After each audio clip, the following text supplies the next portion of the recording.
Saya jamin kalian tidak akan pakai gimbal ini. Mau tahu alasannya? Yuk ikuti video ini sampai selesai.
Halo semua, jumpa lagi dengan saya Chandra Nathanael. Seperti video saya yang sebelumnya, saya sudah unboxing gimbal ini.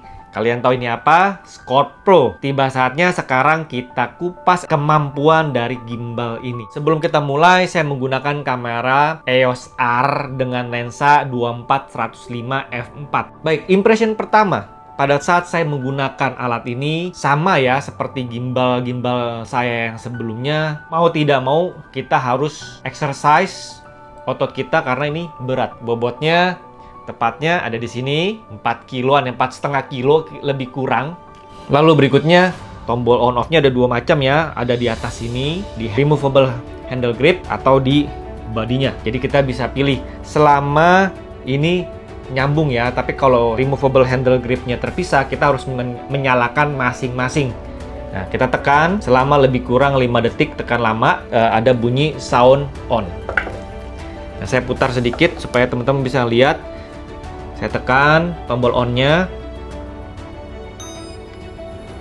Baik, sekarang sudah menyala gimbalnya, dan indikator pertama pada saat dinyalakan adalah wheels-nya atau multi knob-nya ya. Ini multifunction knob. Dua-duanya ini berputar secara otomatis. Saya worry kadang-kadang pada saat dinyalakan, tangan kita suka tidak sengaja ini menahan multi knob-nya karena dia berputar. Dan waktu lalu saya pernah menyalakan tanpa sengaja, ini tertahan, agak sedikit error. Oleh sebab itu, pastikan jangan menahan multi knob-nya. Selain multifunction knob-nya ini berputar terlebih dahulu, juga di multifunction knob yang di bagian depan atau di body ini ada lampunya ya, yang menyala, warnanya juga berubah-ubah. Lalu berikutnya, mata kita tertuju kepada touchscreen yang ada di removable handle grip ini. Ada layar touchscreen sebesar 1,3 inch terbagi 4 bagian dari touchscreen ini. Nah, saya tidak akan kupas satu-satu di video ini, nanti akan terlalu panjang, tapi saya akan bagikan experience selama 1 bulan saya menggunakan Scorp Pro. Experience pertama yang saya alami, menu yang paling digunakan adalah yang kiri bawah, yaitu yang gambar PF Mode. Nah, di PF Mode ini ada 5 menu di dalamnya. Sebenarnya VU bisa dikatakan salah satu gimbal yang mudah dicerna oleh penggunanya. Jadi menunya ada di satu tempat dan interface-nya tidak membuat kita bingung. Ada ilustrasi juga di gambar touchscreen-nya, yang mana selain baca, kita juga dari lambang-lambang yang dia gambarkan, itu kita juga terbantu untuk mudah paham. Baik, kita kembali lagi ke menu follow-nya. Yang pertama adalah default-nya langsung PF. PF itu singkatan dari panning follow. Jadi simple sekali teman-teman, dia hanya berfungsi sebagai panningnya saja. Tiltingnya tidak main ya. Lalu berikutnya adalah PTF. Panning, tilting. Nah, pada saat kita rubah ke PTF menunya, dia akan berfungsi, tiltingnya ikut main juga ya, sesuai dengan arahan tangan kita. Lalu berikutnya FPV.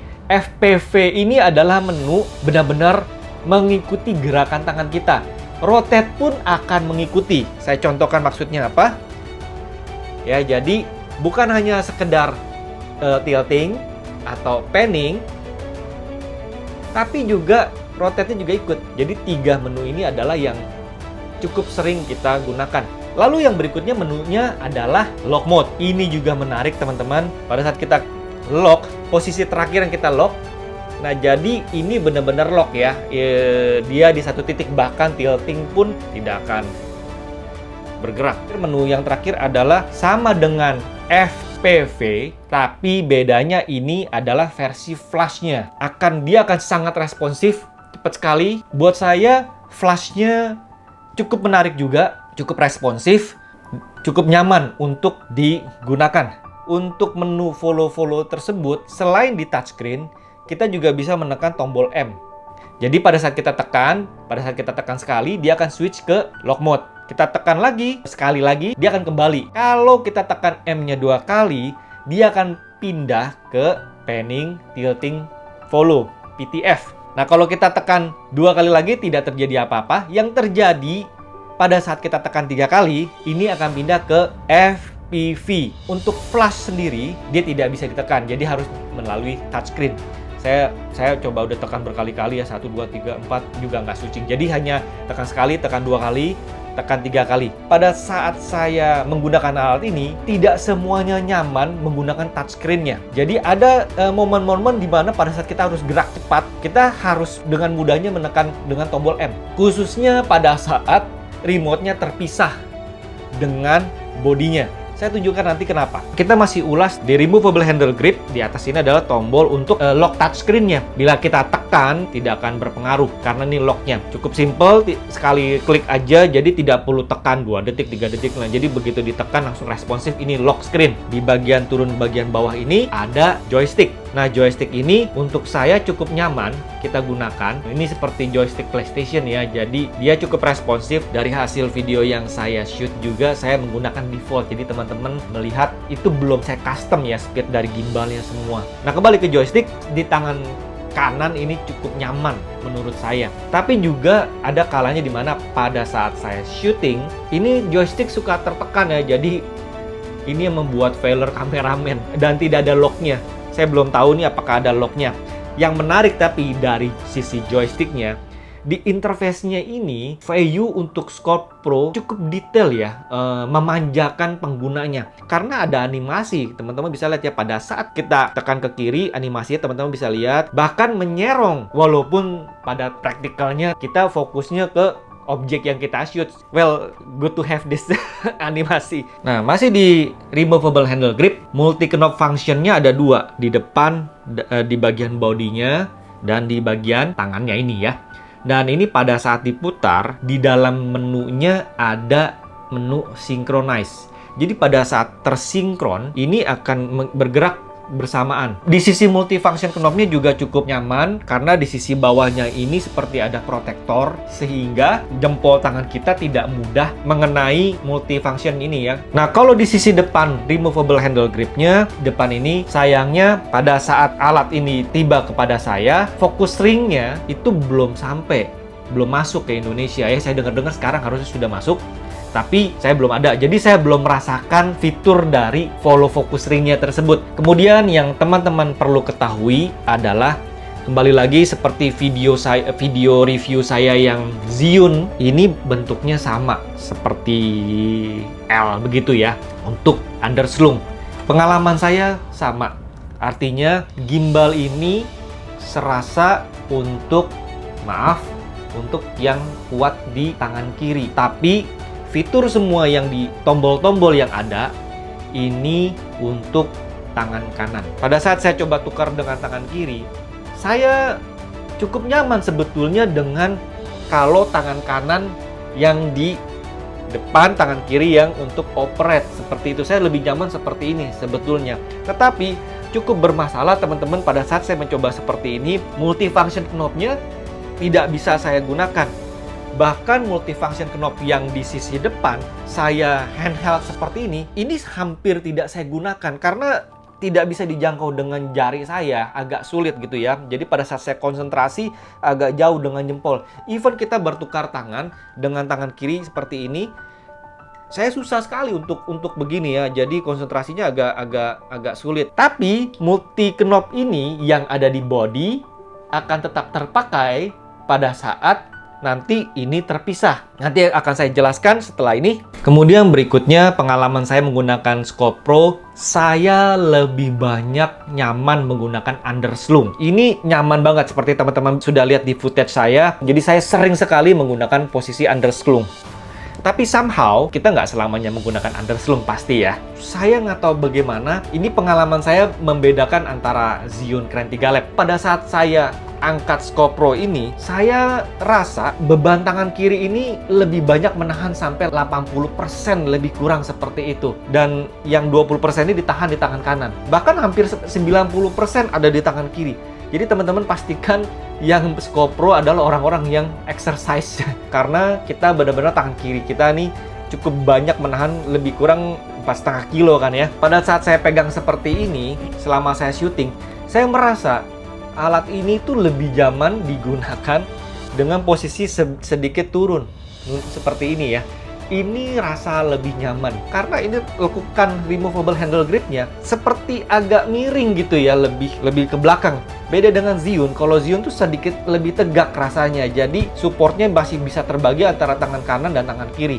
Kalau ini benar-benar tangan kiri yang kita perlu tahan. Kemudian berikutnya saya mau menjelaskan sedikit touchscreen-nya. Saya merasa touchscreen-nya tidak begitu responsif. Ada beberapa kesulitan yang saya alami pada saat saya mau menyentuh touchscreen-nya, itu tidak mudah dijangkau. Jadi tidak bisa menggunakan jempol, agak sulit teman-teman, dia nggak respon.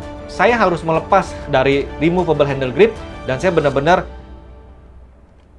seperti itu ya, jadi benar-benar lepas dari ini. Nah saat ini 100% gimbal saya, tangan kiri saya harus support. Nah ini kadang-kadang yang membuat kita cepat lelah. Pada saat kita swipe dari kiri ke kanan, ini fitur untuk mengatur ISO, shutter, dan aperture. Pada saat saya cek di website resmi dari Feiyu, untuk compatible list dari EOS R dan lensa ini tidak terdaftar untuk pengaturan aperture, ISO, dan shutter. Tapi sekarang ternyata setelah saya coba langsung, saya bisa mengatur dengan multifunction knob atau dengan cara touchscreen. Kembali lagi, Feiyu Scope Pro ini memanjakan penggunanya lagi. Pada saat kita ingin mengatur salah satu fitur, misalnya aperture yang kita mau rubah, ini seperti ada stepnya, ada hentakan, putarannya tidak halus, jadi berhenti dia. Pada saat kita putar per stop, dia berhenti. Pada saat touchscreen-nya kita naikkan dari bawah naik ke atas, ada pengaturan untuk bilangnya ini main knob-nya, dan ini adalah aux knob-nya. Saat ini karena ini sedang difungsikan secara synchronize, kita bisa pisahkan main knob-nya sebagai panning dan second knob-nya yang ada di sini sebagai tilting. Kita coba ya. Ini pada saat kita putar, nah ini dia panning ya teman-teman ya. Kita bisa lihat ini sudah tidak berputar, sudah tidak ikut. Dan yang di removable handle gripnya ini tilting. Fitur berikutnya adalah senario. Nah, untuk senario ini saya akan bahas khusus footage-nya karena akan menjadi terlalu panjang video ini, tapi saya akan bagikan sedikit ke teman-teman apa saja yang ada di user interface dari senario. Untuk video footage dari senario, nanti teman-teman cek linknya di sini saya tambahkan. Oke, kita lompat berikutnya ke tombol-tombol yang ada di sini. Nah, di sini ada tombol 1, 2, 3 yang mana ini memori. Salah satu yang dibanggakan oleh Scope Pro karena ada 3 memori. Tapi saya tidak pakai fitur ini karena ini kembali lagi sama seperti yang ini nih.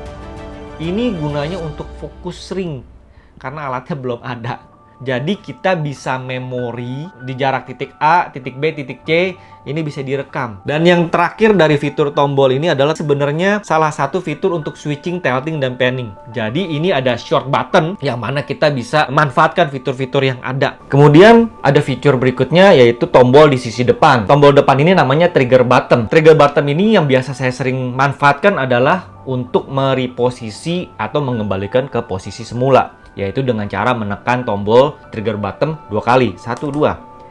Dan bila kita tekan 3 kali, dia akan bisa selfie mode, 1, 2, 3. Untuk mengembalikan lagi ke posisi semula, tekan 3 kali lagi, 1, 2, 3.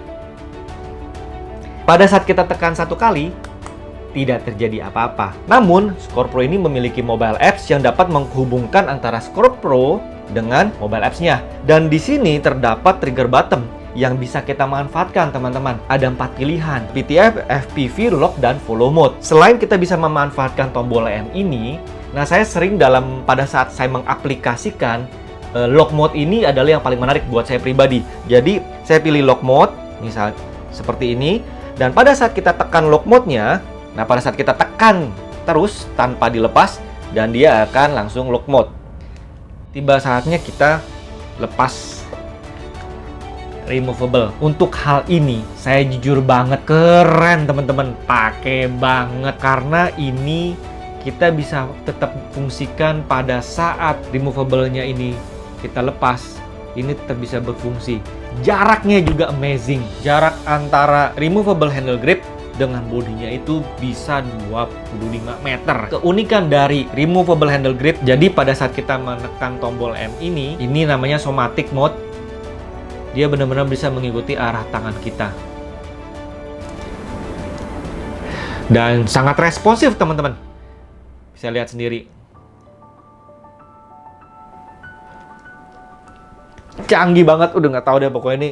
Joysticknya ini bisa dipakai juga teman-teman, tapi tidak bisa double ya joystick digunakan lalu sambil tekan somatic mode-nya. Tidak bisa ya, dia akan bertabrakan. Saya udah coba dan saya nggak mau coba, takut rusak. Saat ini kan EOS R dengan lensa yang 24-105 f4 kecil. Saya sudah coba dengan lensa 24-70 f2.8. Lalu saya juga sudah coba lensa 70-200 f2.8 saya. Teman-teman bisa lihat di layar, sanggup gak? Sanggup. Karena Score Pro ini mengklaim super anti-shake. Jadi teman-teman kalau mau hasil yang berbeda, gimbal yang benar-benar excellent, ya inilah udah Score Pro. Saya belum ketemu lagi di 2022 ini, belum ada gimbal yang secanggih ini, sehebat ini, se-steady ini, se-stabil ini. Pokoknya semualah. Jadi ini yang top of the top ya, the best of the best. Dan yang terakhir yang saya mau bahas adalah baterai. Pada saat saya pertama kali bongkar ini, saya bingung baterainya di mana. Oh, ternyata sudah built-in dan tidak dapat dilepaskan. Ini sudah mati baterainya, ada 4 buah di dalam ini, makanya cukup berat. Dan per baterai kapasitasnya 2500 mAh. GoPro mengklaim dapat beroperasi selama 12 jam dan dapat di-charging baterainya kurang dari 3 jam ini sudah terisi penuh. Pada saat di-charging akan ada lampu indikator berwarna merah, dan pada saat penuh akan ada lampu indikator berwarna hijau. Dan lubang chargingnya adalah USB Type-C. Tiba kesimpulannya untuk Score Pro. Yang pertama, seberapa steady Score Pro ini digunakan. Jadi gimbal ini untuk lensa panjang ada extension arm, dan lensa dengan bodi EOS R dengan lensa 70-200 f2.8 dapat terpasang di Score Pro dan itu berfungsi dengan baik. Satu hal, hanya pada saat modenya lurus ya. Ada kelemahannya adalah viewfindernya. Nah, ini mentok ke knopnya yang bawah ya. Knop ini sayangnya ini buletannya ini nonjol. Pada saat pakai lensa 70-200 saat ini saya belum menemukan formula settingan gimbal balancing ya, agar viewfindernya tidak mentok di sisi bawah. Seberapa steady saya belum bahas fitur slow mode, medium mode, dan fast mode. Jadi untuk jalan cepat, jalan sedang, dan jalan lambat. Dia ada fiturnya juga teman-teman, karena ini mempengaruhi motor dan sebagainya. Well, saya saat ini menggunakan di medium speed, di medium saja. Ini more than enough. Di mediumnya saya pada saat jalan pelan dia tetap halus, pada saat saya jalan agak cepat juga halus. Dan berikutnya, seberapa nyaman mulai dari joystick. Joystick ini tidak selamanya terpakai, tapi it is good to have joystick karena ada beberapa variasi-variasi yang harus kita gunakan joystick. Dan jangkauan joystick juga cukup nyaman pada saat kita operasikan dengan tangan kanan atau tangan kiri juga cukup nyaman. Sensitivitasnya juga nyaman. Untuk multi knob yang di removable handle grip adalah yang paling terpakai. Saya rasa ini yang nomor 1. Yang main knobnya ini justru buat saya hampir tidak terpakai. Untuk panning, tilting, rolling ini juga halus, kuat, nyaman, dan stabil. Kemudian berikutnya, seberapa nyaman mengatur settingan kamera seperti ISO, aperture, atau shutter speed di gimbal ini pada saat kita handheld? Wow, jawabannya agak kurang maksimal buat saya. Entah karena kamera saya EOS R atau memang demikian settingannya. Tapi yang pasti saya mengalami pada saat kita misalnya ya, kan terkadang kita syuting dan kita ganti menu nih teman-teman. Kita keluar dari settingan shutter speed gitu ya, kita ganti menu misalnya dari PF jadi PTF. Lalu awan berubah, kita mau ganti settingannya. Ini somehow dia seperti terreset gitu loh teman-teman. Shutternya 1/8, ISO-nya auto, aperture-nya yang paling rendah. Kita mesti setting lagi tuh sesuai dengan settingan terakhir yang kita ingat. Ini problem buat saya, dia tidak ada memori untuk rekaman jejak terakhir. Alhasil saya setting sendiri, jadi tangan saya harus ke kameranya langsung. Instead saya setting dari layar ini. Masih di seberapa nyaman settingan untuk fitur kamera ini di genggaman. Saya rasa dengan pengoperasian di touchscreen ini kurang begitu nyaman. Karena kita harus benar-benar fokus ke touchscreen-nya. Kalau pengalaman saya di Kren 3 Lab merek Zhiyun, itu kan tombolnya udah jelas ya. Ada tombol aperture, ada tombol ISO, dan ada tombol shutter gitu ya. Dan settingannya bisa ada di telunjuk dan di joystick wheel-nya. Jadi jauh lebih nyaman untuk settingan perubahan-perubahan aperture, ISO, dan shutter. Berikutnya di tombol M ini, kenapa tombol M saya bahas? Di lapangan teknisnya kita sering sekali rubah pen tilting follow. Dengan tombol tekan M ini ada di 2 titik ini cukup nyaman. Hanya teman-teman harus sering pakai, sering gunakan sampai terbiasa. Kesimpulan saya yang terakhir dari Scope Pro ini adalah gimbal terbaik yang pernah saya pelajari, yang pernah ada, dengan fitur-fitur yang sangat kaya, dengan fitur-fitur yang canggih, dan yang pastinya bukan cuma sekedar fitur. Buat saya fitur itu adalah bonus. Yang paling penting dari gimbal ini adalah sangat steady, sangat stabil. Ini Scope Pro amazing hasilnya. Baik teman-teman, terima kasih telah menonton video ini. Untuk video fitur-fitur yang lain di Scope Pro saya akan kupas di next video. Terima kasih telah menonton video ini. Saya Chandra Nathanael undur diri.